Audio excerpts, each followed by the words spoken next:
read that same chapter, that same book, and have different thoughts about it. But what's nice about it is it makes you think. It makes you, when you're reading a good book, you become part of the story. Unlike TV, you sit there, right, and you're watching even a scary show on TV, right?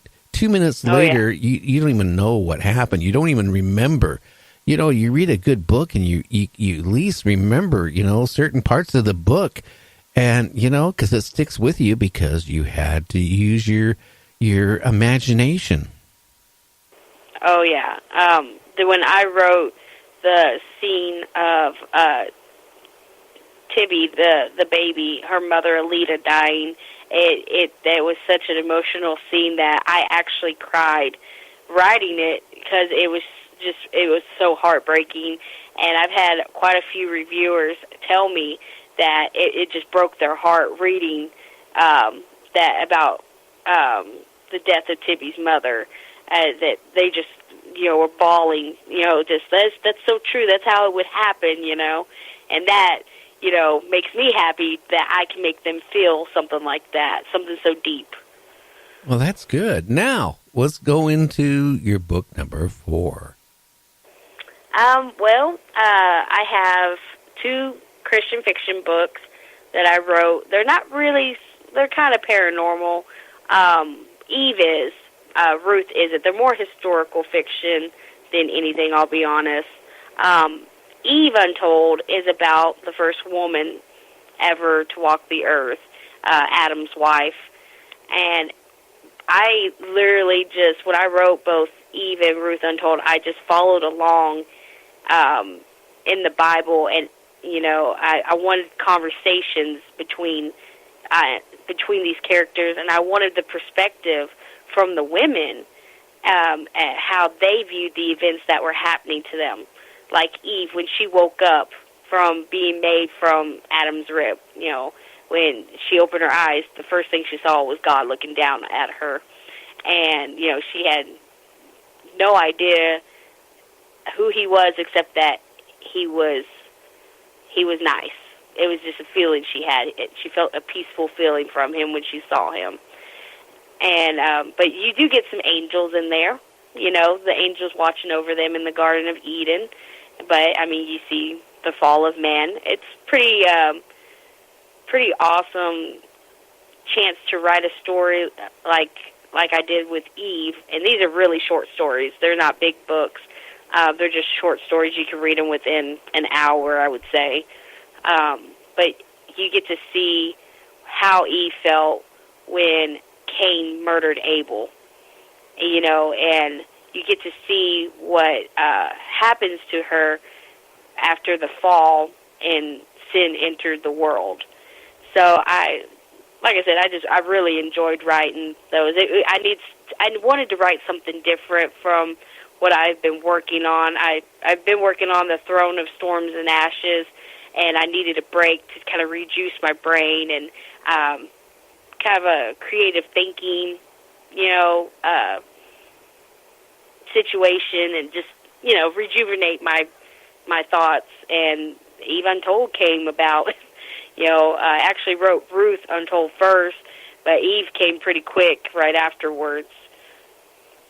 Now, are you planning to continue writing books? Are they going to be with the paranormal twist into them, or what's your plans in the future of writing? I plan on writing more paranormal books. I've been trying different things. I wanted to try out the paranormal Christian fiction genre in the future. In my publishing house, a lot of the time we will just kind of challenge each other to write something new out of our comfort zone, just to keep us going in the sense that we get fresh new ideas, and challenging each other to write. Oh, well, you write, romance stories. Why don't you write a thriller story and see what happens? And we actually are writing this whole Wicked Spawns anthology, multi-author anthology right now, and the story I ended up with was Goldilocks. and the Three Bears. And I turned it into this thriller story that I'm about quarter of the way through writing at the moment. I have about 3 or 4 different projects I am working on right now. Oh, wow. And you have a couple children, you're married, a household to take care of, and then you still find time to write books. I admire you for, doing it. Well, I appreciate that. It's a lot of late nights usually when that happens. It's staying up to about midnight, 1 in the morning, to get a couple thousand words into a story. It's even sometimes in the middle of the night it happens. There's actually one story that was just published. It's for a charity. One of our bosses at Wild Dreams Publishing has cancer, and she's been fighting cancer for a while now. And so we wanted to write a multi-author, multi-genre book where all the proceeds go straight to her. And it's called For Melissa and Anthology. And it's different stories of strong, independent women, but my story is actually called The Loopy Warrior. And in my story, the girl, Melissa, in all the stories, the main character's name is Melissa. We all kind of thought when we did that it was almost like a reincarnation type thing. She's living these different lives and these different stories. We wanted to give her stories that she could read and just with happy endings that, help her fight through some of her toughest days, especially when she's going through chemo treatment. She can sit there and read these stories and, just know that she has the support and love. But in my story, The Loopy Warrior, Melissa has lupus, and she's just this graphic designer who's stuck indoors, and all those lupus symptoms that she fights, but she actually meets a werewolf, workaholic guy one night, and, they're drawn to each other pretty quick. I don't know if y'all talk about werewolves a lot or shifters on your show any, do y'all? Pardon me? Do y'all talk about shifters and werewolves and stuff on your show? Oh, yeah. We in fact did a few nights ago about werewolves and all shapeshifters and stuff like that. Yeah. I mean, there's I hate to say it, there's a bunch of people out there actually believe in it. Yes, I have seen that. I see a lot of those deer cameras that they put out there at hunting blinds and stuff like that, where people think that they caught, some half-beast person on them a lot of the time. Yeah, well, as long as I don't see one, I am happy. And, I can have them in my dreams at night. That's one thing, but I never want to run across one in real life.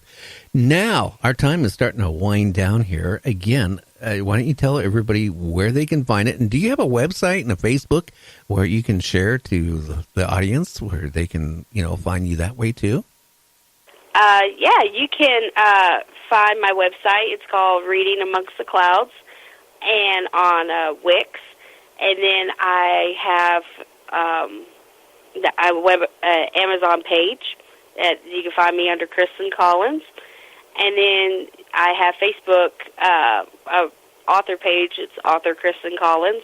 It's pretty easy to find just by typing in the search. But all books are available on Amazon. Oh, wow. So people, you need to check it out. I think it would be a nice, good read. I mean, a good weekend read. And roughly, what do they cost per book? Well, just for ebooks, about $2.99. But paperbacks are about $8 to $10, depending on which one you choose. Oh, okay, so they can. Hey, instead of going to McDonald's, you can, certainly, get down an e-read or actually get the paperback book and have a good read. Now, does your husband, when you all of a sudden start writing up to like 12 o'clock or 1 o'clock in the morning, does your husband ever get frustrated at you and says, "Hey, KRISTEN, come to bed"? He has told me a few times, "Can that wait till tomorrow?" let me just finish this one chapter, and I'll be in bed. But a lot of times he toughs it out with me on late nights, and he supports me quite a bit on my writing because he knows it's really become a passion and a love of mine. So he's a great support system for me. Well, how many times have you told him I'm almost done, and then you didn't mean to lie to him, but that almost done ended up being a couple hours later. You go in the bedroom and he's snoring there. I mean, does that ever happen? Quite a few times, actually. He kind of just knows that if I'm not in bed within 15, 20 minutes, that he's just going to go ahead and crash out and see me in the morning. Oh, wow.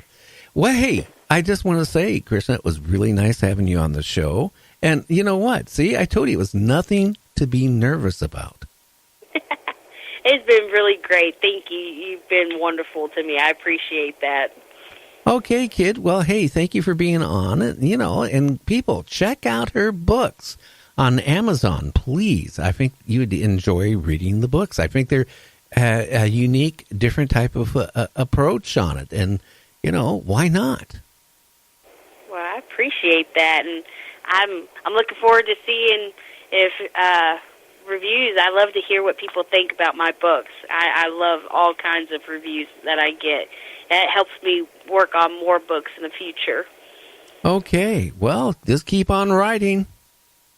All right. Well, thank you so much. Have a good night. Oh, you too. You take care now. All right. Bye-bye. Night. Well, hey, a little bit different than our show, but, I just wanted a little break away because starting in November, pretty much all November, we're going to be talking about aliens, UFOs, people being abducted, people having implants, like Timothy Cullen will be back on.